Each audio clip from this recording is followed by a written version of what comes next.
Christmas, Mrs. Scrooge. You keep your Merry Christmas humbug. Once upon a Christmas Eve, not too long ago, grumpy old Ebenezer Scrooge, a tight-fisted miser, sat busy in his counting house as if it were any other day of the year. But it wasn't just any time of year, for it was the most wonderful holiday season. Carolers could be heard in the streets, snow drifted from rooftops, and it seemed as though everyone in town had so much more anticipation and joy in their hearts. Except for Mr. Scrooge, of course. Working away next to him, at a tiny desk, sat Bob Cratchit, who was busy copying letters and trying to stay warm by a tiny coal fire. Oh, tidings of comfort and joy, comfort and joy. Oh, tidings of comfort and joy. Mrs. Scrooge, I was hoping I can get the day off tomorrow. Why on earth would I grant you that? Well, sir, it's Christmas Day, of course, and I was hoping to spend time with my family. Christmas humbug. It's another day of the year of an excuse for picking up poor man's pockets. Oh, please, Mr. Scrooge, it's only one day, and it comes once a year. Well, suppose I can lose you for just one day, but she'll come in all the earlier the next day, and you must lose a day of pay. Thank you, Mrs. Scrooge. Returning to their work, the door to the counting house springs open. A very jolly young woman comes bouncing in. It is Scrooge's niece, friend, the only child of his older sister, who died too young. Merry Christmas, Uncle Scrooge, and a Merry Christmas to you too, Bob Cratchit. Merry Christmas, Mrs. Brown. Keep your Merry Christmas humbug. Uncle, I was hoping you would come to my Christmas party tonight. There will be food and drink and merriment all around.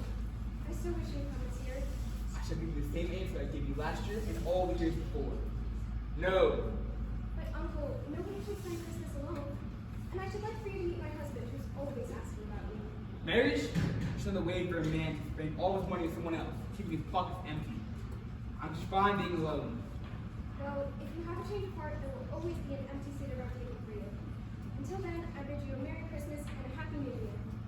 God rest ye merry gentlemen. Good afternoon with that infernal noise! Can a man get any peace and quiet this time of year? If you're looking to be left in peace and quiet, Mrs. Scrooge, I'll be willing to leave a little early to start the holiday. Fine, I shall take out a day's wages. Thank you, Mrs. Scrooge. Good day, Merry Christmas, And with that, Bob put on his coat, hat, and scarf and excitedly left early from work. Scrooge also decided that he would leave early. He didn't want any other townsfolk to bother him. He gathered his things, blew out his candle, and ventured out into the cold, dark streets of London, to his home not far away. He was once again accosted by joyful carolers in the street. The king once the stars went down on the feast of Stephen, when the snow lay round about, deep and crisp and even. Brightly shone the moonlight night, though the frost was cruel. When the poor man came in sight, gathering winter fuel. Ah! Humbug, you and your king. There's some change, mister. No charity, no free handouts. You should get a job. I did, mister, at the woodhouse, but they let me go. Timed me with that. Please, sir. Spare just one good time. No! Humbug. Scrooge crossed through town, avoiding as many people as possible. When he got to his front door, a strange, mysterious thing happened. He could have sworn that the knocker did appear to have the face of his very dead old business partner, Jacob Marley. Oh! Marley? Humbug. Scrooge enters his large dark home to be greeted by his faithful housekeeper, Mrs. Davenport. Good evening, Mr. Scrooge. Your supper's hot and on the table waiting for you. Beef stick, your favorite. Thank And you. I've already set out your necklace and your slippers. If you should need anything more from me, just ring the bell to my room. Thank you, Mr. Davenport. I suppose you should ask me for the day off tomorrow as well. Christmas. Humbug. No, Mr. Scrooge. Ever since Mr. Davenport passed away last Christmas, I've simply had no reason to celebrate the holidays. Instead, I'll be up all the earlier tomorrow morning preparing your quarters and tending to your fires. Many thanks, Mr. Davenport. Thank you for being the one person in the world who knows to leave me alone. Unless I ring for you, of course. Good evening, Mr. Scrooge. Scrooge retired to his room, put on his slippers, and ate his beef stew. Before long, he fell asleep by the fire, still in his day clothes. Suddenly, a great clamor, sound, and effect rang out as Jacob showed up through the front door.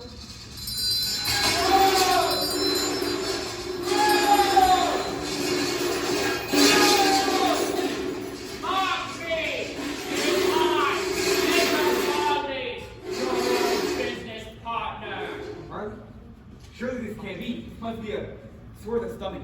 Undigested pile of beef. Maybe you truly are some dread collaboration. Why do you trouble me? I want in life. This heaviness weighs me down in the great beyond. Now some 7 years since I walked the earth. What do you mean by this? Be comfort to me, Jacob. I have little comfort to give, Ebenezer. I come to you as a warning. If you continue to treat your fellow man the same as I did, you will be forced to bear the heavy chains of greed and lack of compassion. You're a good friend to me, Jacob. Tonight, you will be visited by 3 ghosts. Take heed in what they show you. If not, you face the same fate, walking between worlds, bearing the heavy weights of your indiscretion towards your fellow man. I should rather than not.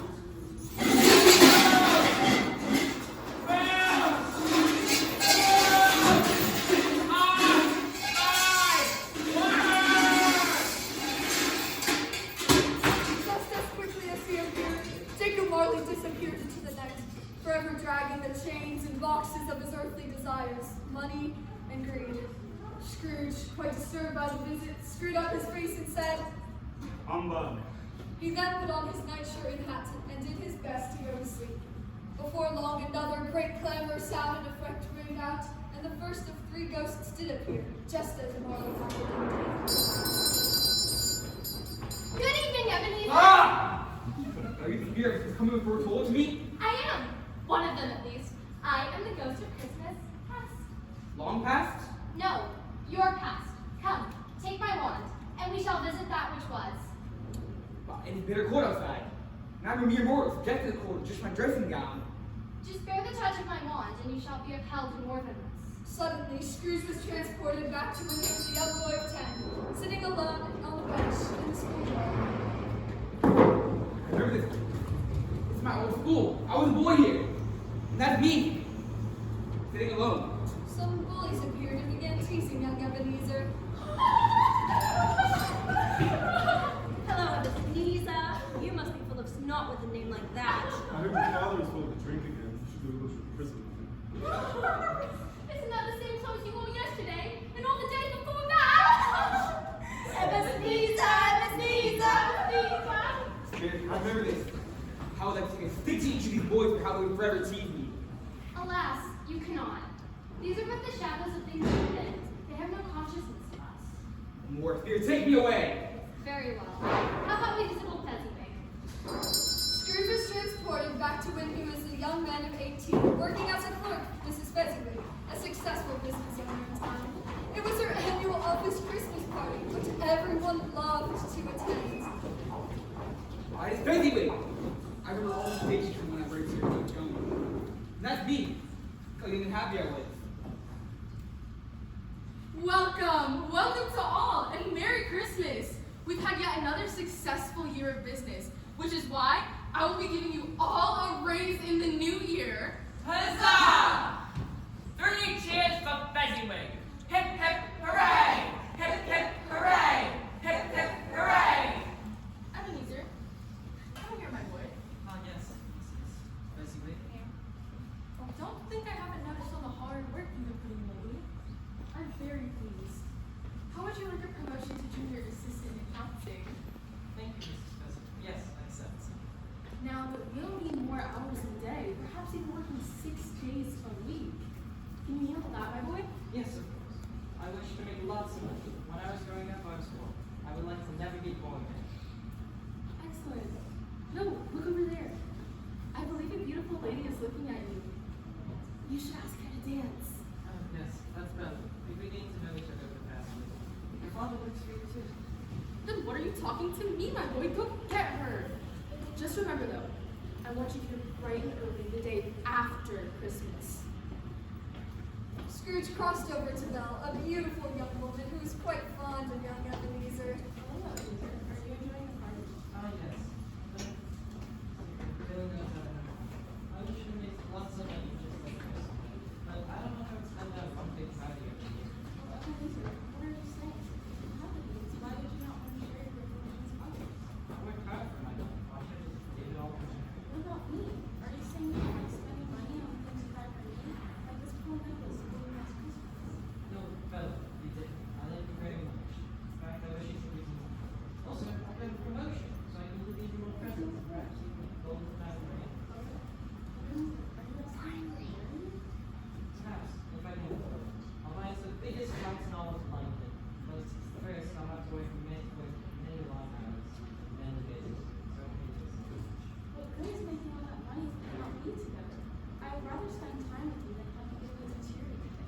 Why, don't you like the gold and diamond ring? I do fear that I cannot marry a man who I would like to live love with most people. Here, take back this necklace and you will never love me so much. What a stupid young man I was. Fear, why did I let her go? I heard she married my coworker, Dick Wilkin. I lived in one of the most beautiful flats in all of London. Well, Ebenezer, that could have been you, but you chose poorly. No more fear. Show me no more. I told you. These are but the shadows of things that have been. Don't blame me. Take me away from this place and show me no more. Scrooge took the wand of the ghost of Christmas past, and they were easily transported back to his bed. The first apparition disappeared, naked on their sheets, dreading what would come next.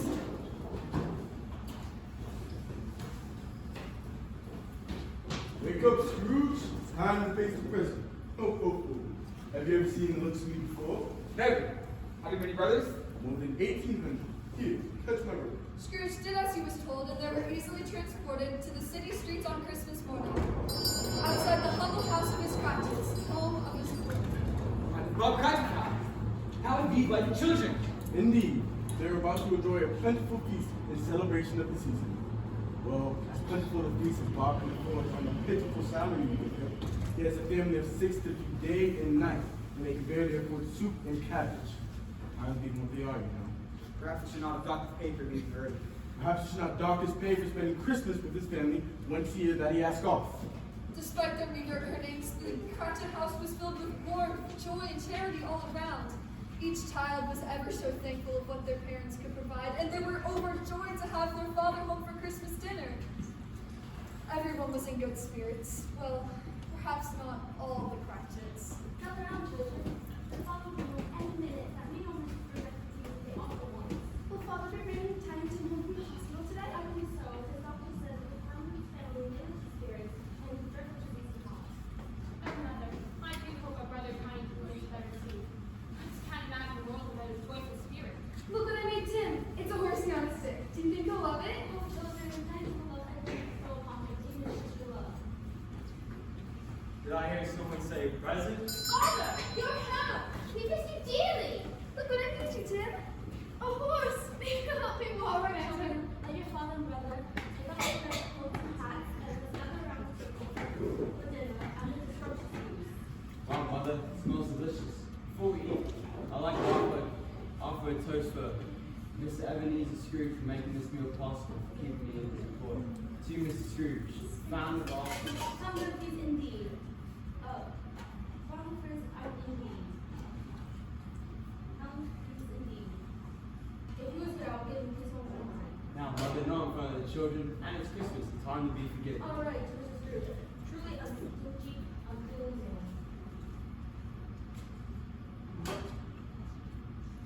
Then Tiny Tim gave a blessing over the meal.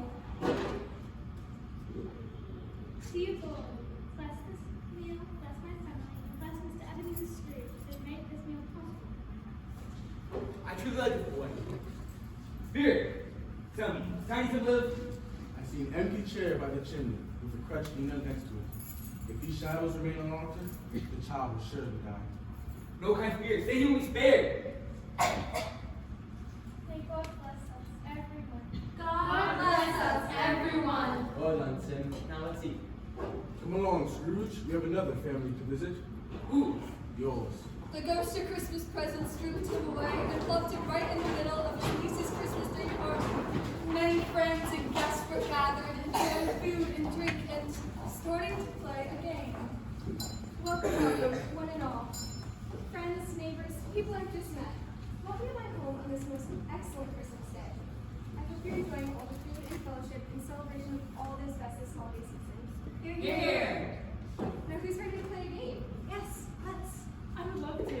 What game do you suggest? Great question. In fact, that's the game, questions. I'm thinking of something, and you must all try to figure out what it is. You must answer it in 20 questions. Now, begin. Is it a vegetable? No. Is it a mineral? No. Is it an animal? Yes. Is it hairy? Yes. Is it a zebra? No. Is it an eater? I know. Does it live here in London? Yes. I know. It's a horse. It has to be a horse. Does it have 2 legs or 4? 2. Oh, so not a horse. Is it mean or nice? Definitely mean. Oh, I have it. A two-legged animal is hairy, lives here in London, and is very mean. Why, it must be your Uncle Scrooge.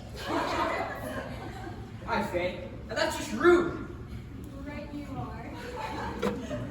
But seriously, I do want to wish my uncle very Merry Christmas. Why, he's the only family I have left since my dear mother departed around this time of year, many moons ago. To the Scrooge family, may we all be blessed in the new year. Here. We wish you a Merry Christmas, we wish you a Merry Christmas, we wish you a Merry Christmas and a Happy New Year. Oh, bring us a figgy pudding, oh, bring us a figgy pudding, oh, bring us a figgy pudding, and a cup of good cheer. Oh, I do love this song. Makes me hungry. I could go for some of Mrs. Davenport's figgy pudding right now. Time for bed, Mrs. Scrooge. There are things I must still show you. Scrooge took the robe of the ghost of Christmas present and they rolled back to Scrooge's bedchamber. There, the ghost of present revealed 2 small, malnourished children inside his coat, holding on to his legs. Are they yours? They're men's. They cling on to you, fatherless. This one is ignorance, and the other is want. Beware of them both, and of their degree. And away goes the ghost of Christmas present. In his place looms the foreboding ghost of Christmas future yet to come. I'm afraid after the presence of the ghost of Christmas has come. I do fear the most of these spectres I've seen tonight. Will you not speak to me? The spirit gave him no reply, only put his hand straight before them. Scrooge understood to follow, and they were instantly transported to an auction house.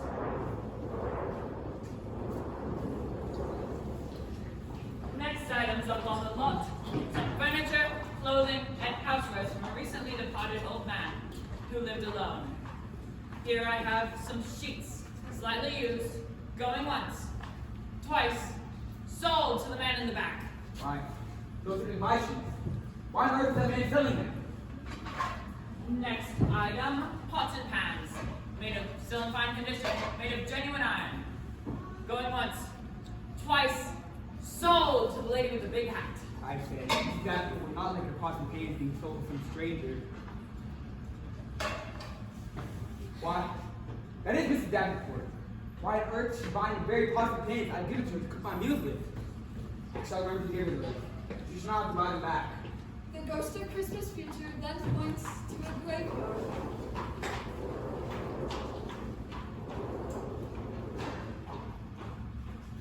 Here we go. Something's not so. Is this the grave of Tiny Tim? Why does he not live? Could the doctors not save him? I truly like him. Such kind words. Then, the ghost of Christmas future points to the most ominous scene of all. Another grave. Is he being buried in Christian burial, where he willfully seeks his own salvation? I tell you he isn't. Therefore makes his grave deep. The Crowner have declared this is not a Christian burial. Is this the law?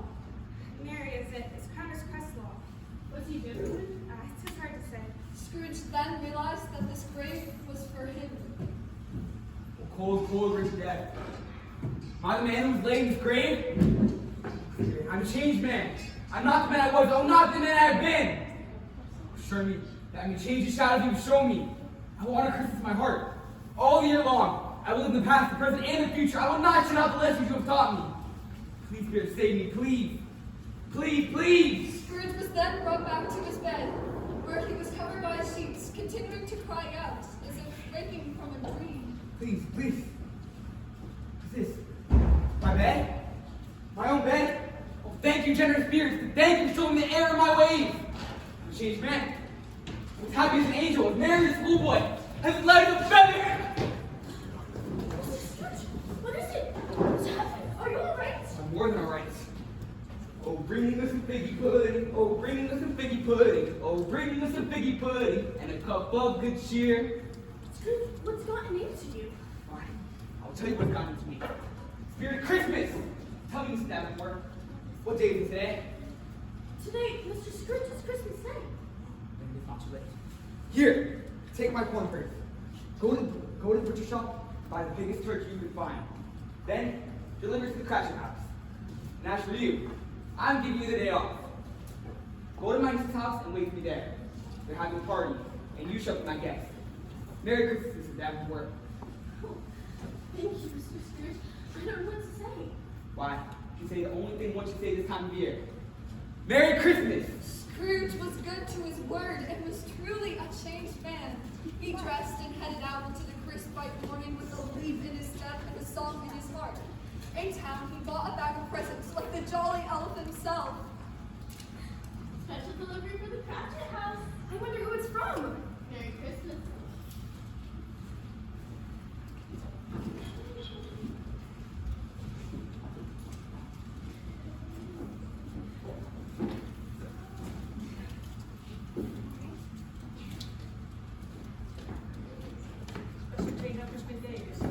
Oh, here. Take your bitty coins.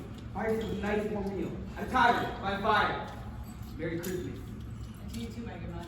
He came upon the home of his clerk, Bob Cratchit, and knocked on his door, where they gathered around as a family. Bob Cratchit!